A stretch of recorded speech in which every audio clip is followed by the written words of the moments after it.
মাটির ঘরবাড়ি যখন খুব সুন্দরভাবে লেপা মোছা হয় তখন কিন্তু বেশ ভালো লাগে।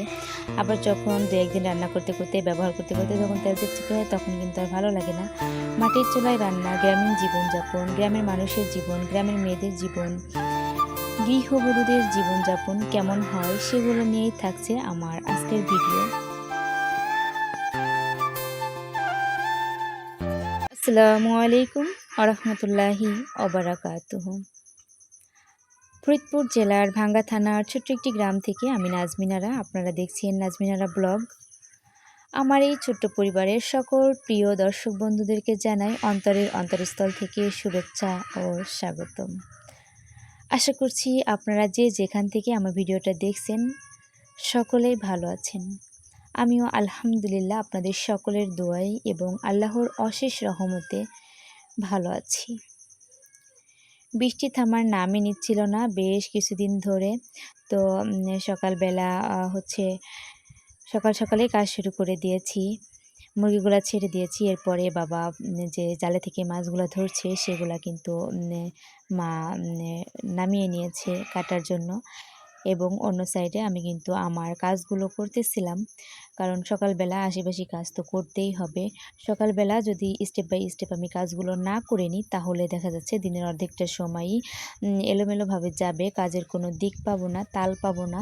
এ কারণে মাকে বলছি আপনি মাছগুলো কাটতে থাকেন, আমি ওই কাজগুলো যে হয় নাই ওই কাজগুলো করে নিই। সকালবেলা বাসি কাজও করতে হয়, আবার দেখা যাচ্ছে যে মাছ আনে মাছগুলোও কেটে নিতে হয়। তো দুইটা কাজই একসঙ্গে জড়িত হয় বা একসঙ্গে জমা থাকে। তো দুটা কাজই কিন্তু করতে হয়। বাসি কাজ না করলে সকালবেলা বিরক্ত লাগে, ভালো লাগে না, শান্তি লাগে না। আমি উঠানটা ঝাড়ু দেওয়ার পরে রান্নাঘরটা ভালোভাবে একদম পরিষ্কার করে ঝুল, আন্দু, কালি এগুলা ঝেড়ে মুছে পরিষ্কার পরিপাটি করে নিয়েছি এবং সবজিগুলাও কেটে নিয়েছি। আমি কী কী রান্না করব। আজ আমি রান্না করব হচ্ছে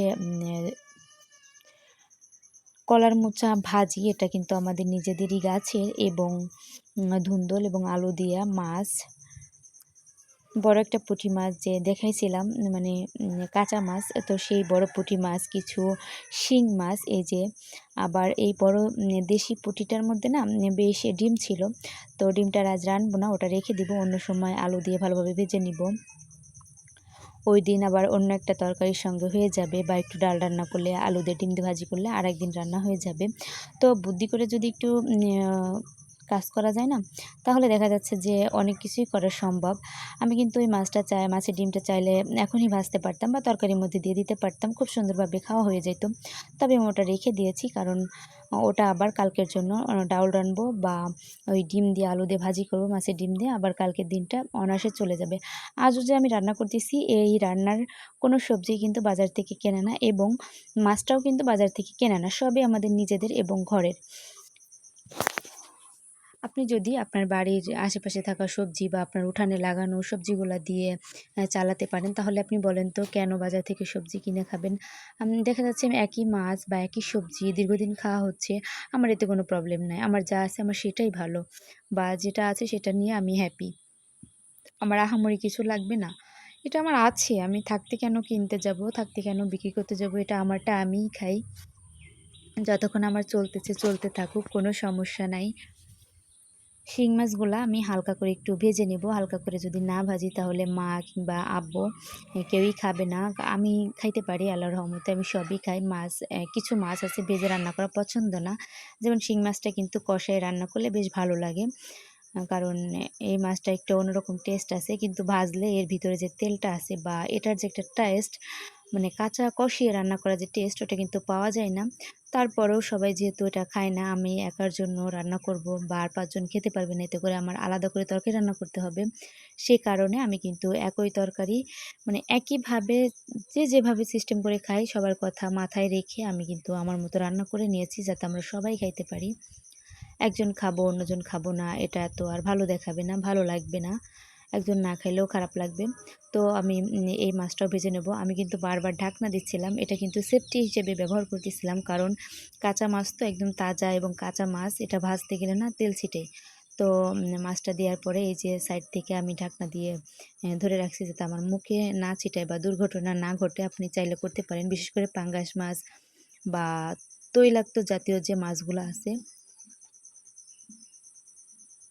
সেইগুলা কিন্তু ভাজতে গেলে এরকমের হয়।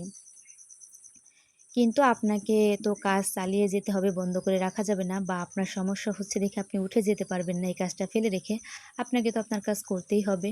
তো সেই ক্ষেত্রে আমরা যদি চাই একটু বুদ্ধি করে ম্যানেজ করতে, তাহলে কিন্তু সব কাজই করা সম্ভব।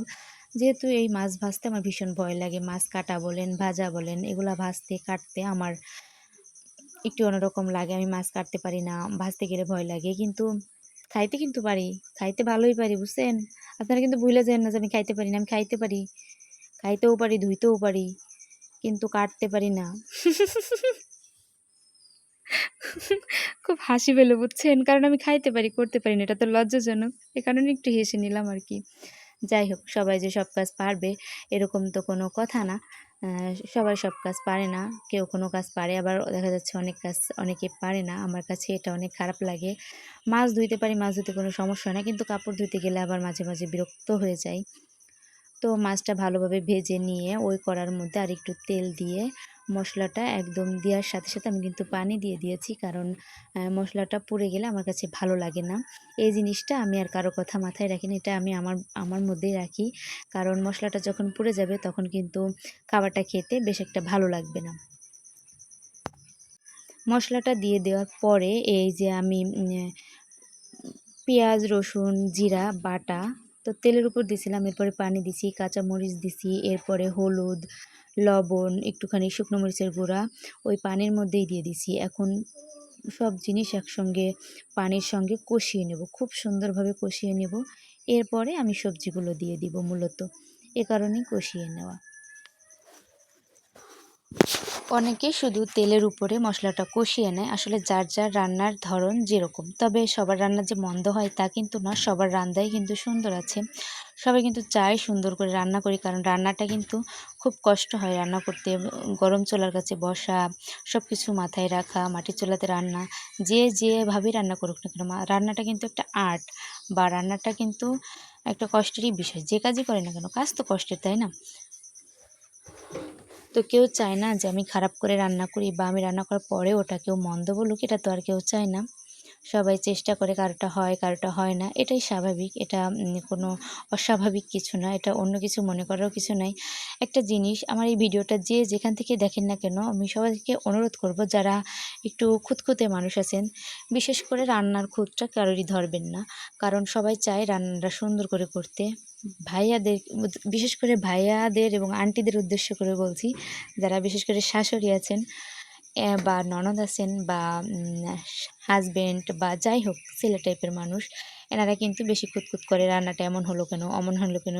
কিন্তু একজন আপু যখন রান্না করে, বা একজন মা যখন রান্না করে, একজন গৃহিণী যখন রান্না করে, তখন কিন্তু সে খুব মনোযোগ দিয়ে রান্না করে, বা তারও মনে চায় আমি সুন্দর করে রান্না করি, বা আমার রান্নার কি প্রশংসা করুক। এটা কিন্তু সেও মাথায় রাখে, বা সেও ভাবে। কিন্তু যখন রান্নার পরে কেউ বলে এটা মন্দ হইছে, ভালো হয়নি, তখন কিন্তু খুব কান্না পায়, যেটা আমারও মাঝে, মাঝে হয়। যদিও আমাকে কেউ বলে না, আমি নিজেই বুঝতে পারি এই বিষয়গুলো। কোনটাতে হলুদ হইছে, কোনটাতে লবণ হইছে। আমার রান্নায় কেউ খুঁত ধরে না। আমার স্বামী মানে আমার হাসব্যান্ড, তাকে যদি আমি মরিচ দিয়েও দিই, সে বলবে না কেন আমাকে মরিচ দিয়ে দিলে। আলহামদুলিল্লাহ, শত, শত সালাম জানাই আমি তাকে। আমার শ্বশুর খুব ভালো একজন মানুষ। যা দিয়ে দিব তাই দেখাবে, কোনো কথা বলবে না। আমি রান্নাগুলোতে কোনো কথাই বলবে না। যা দিই, দুজন মানুষ খুব ভালো, ফেরেশতার মতো। খাবার-দাবার নিয়ে এদের কোনো মাথা ব্যথা নাই। তবে আমি আর আমার শাশুড়ি দুজনই খুঁতখুঁতানি। খাবার-দাবার নিয়ে পেনাপেনি করি, এটা খাই না, ওটা খাই না, বা এটা ভালো লাগে না, ওটা ভালো লাগে না, রান্নায় এটা কম হইছে, ওটা বেশি হইছে। আমরা দুজনে পেনাপেনি করি। কিন্তু আমাদের ঘরে যে দুজন পুরুষ আছে বা ছেলে মানুষ, তারা কিন্তু কখনোই খাবার খুঁত ধরে না, বা বলে না এটা কেন করছো। তাদেরকে শত, শত সালাম জানাই এবং সম্মান জানাই। তারা খুব ভালো মানুষ।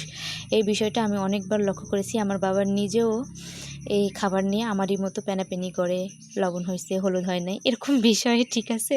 তো যাই হোক, অনেক কথা আপনাদের সঙ্গে শেয়ার করলাম। আমার কিন্তু তরকারিটা অলরেডি হয়ে আসছে। এরই মাঝখানে আমি তো আগে তরকারি রান্না করে নিয়েছি। এখন চাউলটা ধুয়ে দিচ্ছি। এই চাউলটা রান্নার চুলার উপরে দিয়ে আমি আবার অন্য কাজ করব। কারণ কাজ একটা তো একটা করতেই হবে। কাজ ছাড়া কিন্তু বসে থাকা যাবে না। এই কাজটা করে এই যে তরকারি নামায়ে চাউল ধুয়ে দিচ্ছি। তরকারি চুলাতে আছে, আমি চাউল এনে ধুয়ে দিচ্ছি। এখন চাউলটা ওখানে বসিয়ে দিয়ে, চুলাতে বসিয়ে দিয়ে এরপরে আবার অন্য কাজ করব। দেখা যাচ্ছে গোসল করব বা বিভিন্ন কাজ বাহিরে আছে সেগুলো করব। রান্না শেষে যে থালা বাসন হয়েছে সেগুলো ধুতে হবে।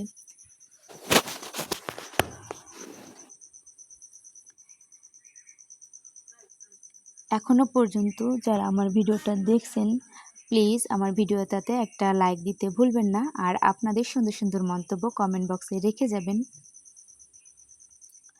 আমার ভিডিওর কোন অংশটা আপনাদের কাছে বেশি ভালো লাগে, আমার কথা বা আমার ভিডিও বা আমার গ্রামীণ ভিডিওর যে কোনো অংশ ভালো লাগলে আপনারা কিন্তু কমেন্ট বক্সে রেখে যাবেন। আমি কিন্তু আপনাদের কমেন্ট পড়তে খুব ভালো লাগে, আমার ভীষণ ভালো লাগে আপনাদের কমেন্ট পড়তে। আপনাদের কমেন্ট যখন পড়ি তখন মনে হয় যে অন্য একটা দিনের আবারও নতুন করে একটা ভিডিও বানানোর আনন্দ পাই বা ইচ্ছা জাগে যে না ভালো লেগেছে। এই কথাটা শোনার পরে আবারও নতুন একটা ভিডিও বানানোর জন্য আমি কিন্তু উৎসাহিত হই।